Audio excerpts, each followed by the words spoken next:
Parfois, la plus grande faiblesse d'un être humain n'est pas le manque d'intelligence, ce n'est pas le manque de force, ce n'est pas le manque d'opportunité, c'est quelque chose de beaucoup plus subtil, beaucoup plus silencieux, beaucoup plus difficile à voir, parce que ça vit à l'intérieur de toi depuis que tu es né. Ce sont tes émotions.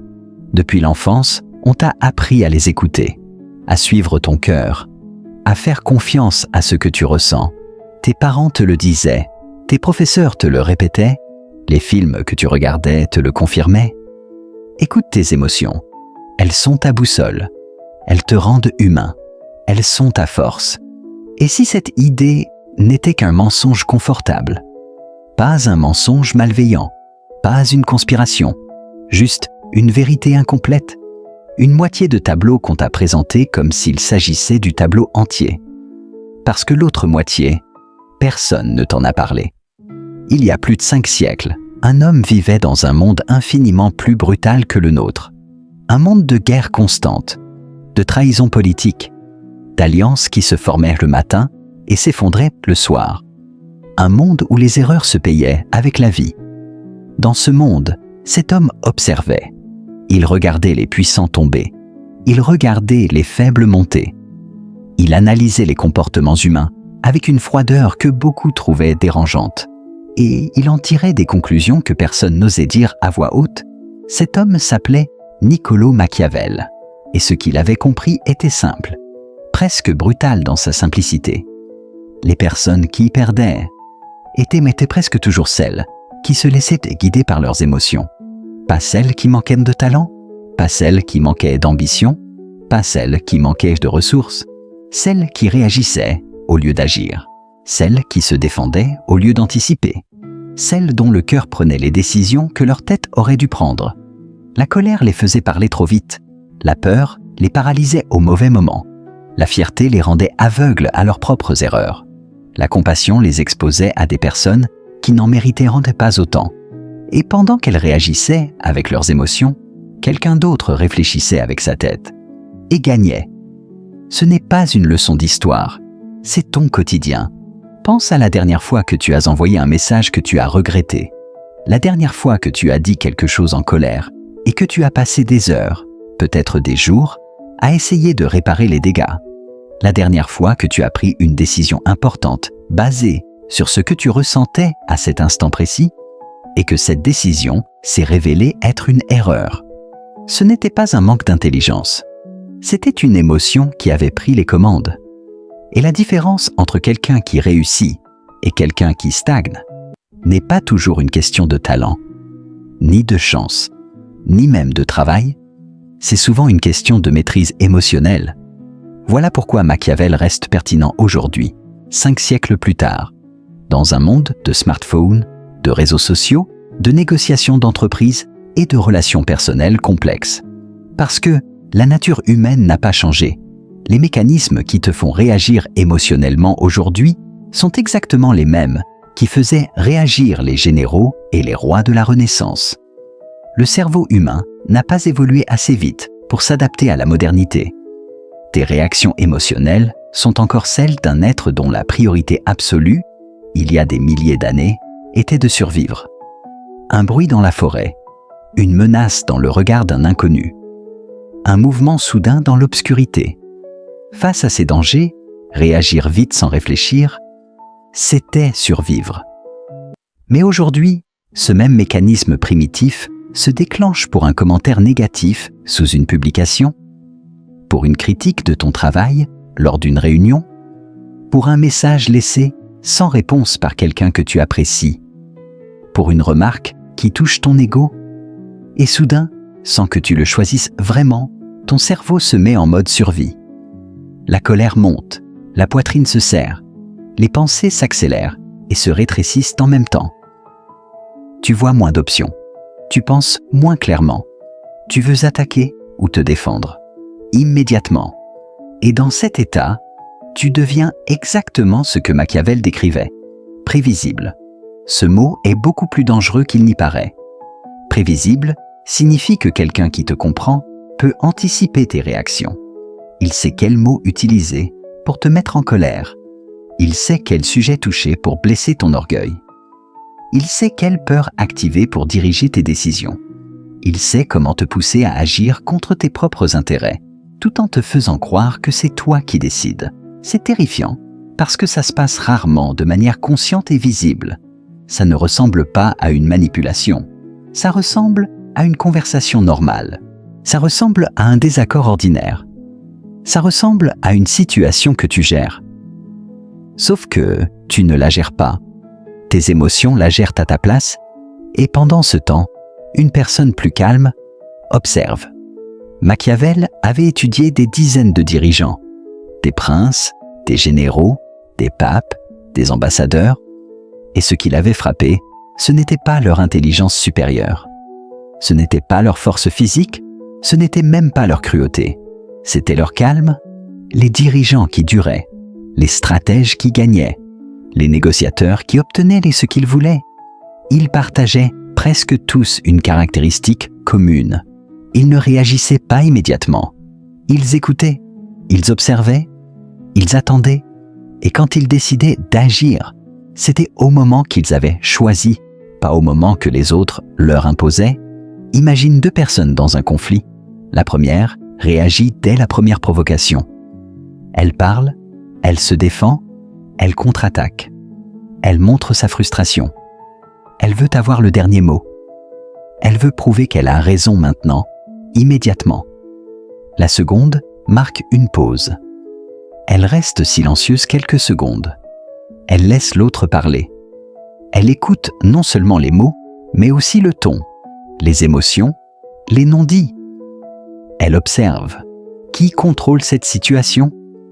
Presque toujours, c'est la deuxième personne. Parce que pendant que la première expose ses émotions, elle expose aussi ses faiblesses, ses peurs, ses points sensibles, ses priorités, ses limites. Elle donne à l'autre toutes les informations dont elle a besoin pour comprendre comment la gérer. Et la personne calme enregistre tout ça. Ce n'est pas de la froideur, ce n'est pas de l'indifférence, c'est de la maîtrise. Et la maîtrise, dans presque toutes les situations humaines, est une forme de pouvoir. La psychologie moderne a mis des décennies à confirmer ce que Machiavel avait compris intuitivement. Quand nous sommes en colère, notre cortex préfrontal, la partie du cerveau responsable du raisonnement complexe, de la planification et de la prise de décision, se retrouve littéralement dépassée par le système limbique, notre cerveau émotionnel primitif. Nous voyons moins d'options, nous simplifions des situations complexes, nous cherchons uniquement à attaquer ou à nous défendre. Quand nous avons peur, nous évitons les risques, même quand ces risques représentent des opportunités réelles. Nous prenons des décisions basées sur ce que nous voulons éviter, plutôt que sur ce que nous voulons atteindre. Quand notre ego est blessé, nous faisons des choses irrationnelles juste pour le protéger. Nous sacrifions notre propre intérêt à long terme pour une victoire symbolique à court terme. Nous dépensons une énergie considérable à prouver que nous avons raison, dans des situations où avoir raison ne change absolument rien. Et c'est précisément dans ces moments de faiblesse émotionnelle que les personnes stratégiques prennent l'avantage. Pas parce qu'elles sont sans cœur, pas parce qu'elles n'ont pas d'émotion, mais parce qu'elles ne jouent pas le même jeu que toi. Elles refusent de jouer le jeu émotionnel. Elles jouent le jeu de la perception et de l'anticipation. Elles savent que la majorité des gens autour d'elles sont guidés par leurs sentiments. Alors, elles observent ces sentiments, comme un joueur d'échecs observe le plateau. Chaque réaction émotionnelle d'un adversaire devient une information.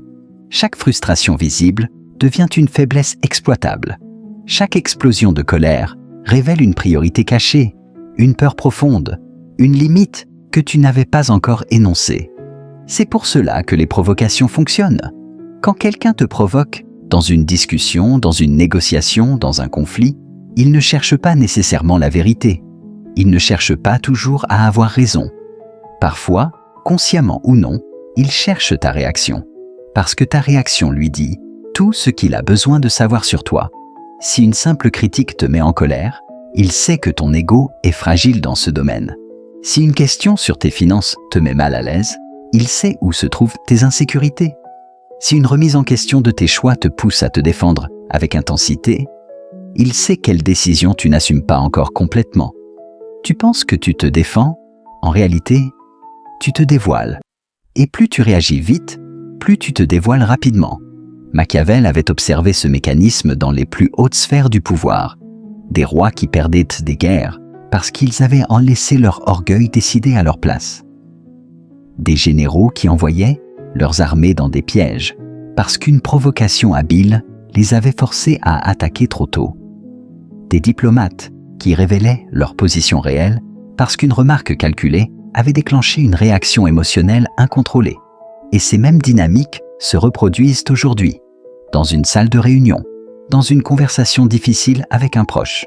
Dans une négociation de salaire, dans une dispute sur les réseaux sociaux, dans un désaccord entre associés. Les mécanismes sont identiques. Seul le décor a changé. Et voilà où la pensée de Machiavel devient vraiment inconfortable à entendre. Il ne dit pas que les émotions sont mauvaises. Il ne dit pas qu'il faut devenir une machine. Il dit quelque chose de bien plus précis et bien plus difficile à accepter. Il dit que dans un monde compétitif, dans un monde où les intérêts s'opposent, dans un monde où tout le monde cherche un avantage, que ce soit en affaires, en politique ou dans les relations humaines, les émotions non maîtrisées sont des informations que tu donnes gratuitement à tes adversaires. Et les adversaires les plus habiles savent exactement comment utiliser ces informations. Réfléchis à cela une seconde. Chaque fois que tu perds ton calme en public, tu montres aux autres ce qui te dérange vraiment. Chaque fois que tu réagis avec intensité à une critique, tu montres aux autres ce dont tu as le plus besoin, la validation. Chaque fois que tu laisses quelqu'un voir ta peur, tu lui donnes le pouvoir de l'utiliser contre toi. Pas parce que tous les gens autour de toi sont malveillants, mais parce que les informations émotionnelles influencent naturellement la manière dont les autres te perçoivent, te traitent et interagissent avec toi. Quelqu'un qui sait que tu réagis fortement à une certaine critique va utiliser cette critique quand il voudra te déstabiliser.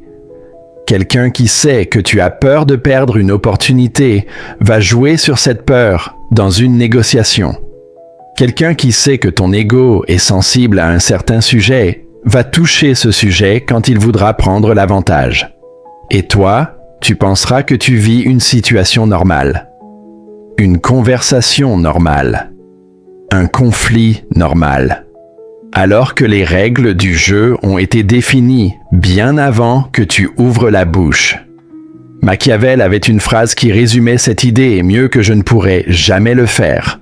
Le lion ne se défend pas des pièges, et le renard ne se défend pas des loups. Il faut donc être à la fois lion et renard. La force brute et la ruse intelligente, l'action décisive et la réflexion stratégique, la capacité d'agir et la capacité d'attendre. Le lion qui n'est que lion tombe dans les pièges. Le renard qui n'est que renard se fait dévorer par les loups. Mais celui qui maîtrise les deux domine. Et la maîtrise de soi émotionnelle est exactement ce pont entre les deux. Elle ne te demande pas de supprimer tes émotions, elle te demande de ne plus les laisser prendre les décisions à ta place. Tu peux ressentir de la colère sans agir depuis la colère. Tu peux ressentir de la peur sans te laisser paralyser par elle. Tu peux ressentir de la fierté blessée sans laisser ton ego ruiner quelque chose d'important. La différence entre ressentir et agir sur ce que tu ressens, c'est là que tout se joue. Et ce que Machiavel avait compris, ce que la psychologie moderne confirme maintenant avec des décennies de recherche, c'est que cet espace entre l'émotion et la réaction, c'est l'endroit où se construit le pouvoir personnel. Pas le pouvoir sur les autres d'abord, le pouvoir sur soi-même. Parce que quelqu'un qui se maîtrise lui-même devient difficile à lire, difficile à provoquer, difficile à manipuler, et cette imprévisibilité crée naturellement une forme de respect que les personnes les plus émotionnelles ne peuvent pas obtenir, aussi charismatiques qu'elles soient. Quand quelqu'un ne réagit pas à une provocation, les autres deviennent incertains. Ils commencent à se demander ce que cette personne pense vraiment. Ils projettent des stratégies complexes sur un simple calme. Ils deviennent prudents dans leur manière d'interagir, et cette prudence des autres devient ton espace de liberté. Machiavel vivait dans un monde de complots, de trahison et de lutte de pouvoir permanente, mais les leçons qu'il en a tirées parlent d'une réalité qui ne disparaît pas avec les siècles. La nature humaine reste fondamentalement la même. Les gens veulent être respectés. Ils ont peur de perdre. Ils défendent leur ego. Ils réagissent aux provocations. Ils prennent des décisions irrationnelles quand leurs émotions sont activées. Et dans ce contexte, celui qui conserve sa clarté d'esprit, sa capacité à observer, à analyser, à choisir le bon moment pour agir, ne joue tout simplement pas le même jeu que les autres. Il joue un jeu plus long, un jeu plus profond, un jeu où les émotions ne disparaissent pas, mais où elles deviennent des informations plutôt que des impulsions. Et cette distinction, aussi fine qu'elle paraisse, change absolument tout. Parce que dans presque toutes les situations importantes de ta vie, ce n'est pas celui qui réagit le plus vite qui gagne. Ce n'est pas celui qui ressent le plus intensément qui obtient ce qu'il veut. Ce n'est pas celui dont les émotions sont les plus puissantes qui prend l'avantage. C'est celui qui sait quand parler et quand se taire. Celui qui sait quand agir et quand observer. Celui qui peut traverser une situation émotionnellement chargée sans perdre la clarté qui lui permet de voir les véritables enjeux. Et si tu penses que cette maîtrise est réservée à des personnes d'exception, à des natures froides et détachées, à des individus qui n'ont pas vraiment d'émotion, alors tu n'as pas encore compris ce que Machiavel avait réellement écrit. Ce n'est pas une question de tempérament. Ce n'est pas une question de nature. C'est une question d'entraînement. C'est une discipline, une pratique quotidienne, une manière de se regarder soi-même avec honnêteté et de décider, délibérément, que tu refuseras de laisser tes réactions automatiques diriger les moments les plus importants de ta vie. Et cette décision, cette simple décision de créer un espace entre ce que tu ressens et ce que tu fais ensuite, c'est le début de quelque chose que très peu de personnes comprennent vraiment. C'est le début du pouvoir réel, pas le pouvoir visible, pas le pouvoir bruyant, pas le pouvoir qui se vante, le pouvoir silencieux, le pouvoir de l'observation, le pouvoir de la maîtrise, le pouvoir de celui qui regarde le jeu se dérouler avec suffisamment de clarté pour choisir ses coups au lieu de les subir.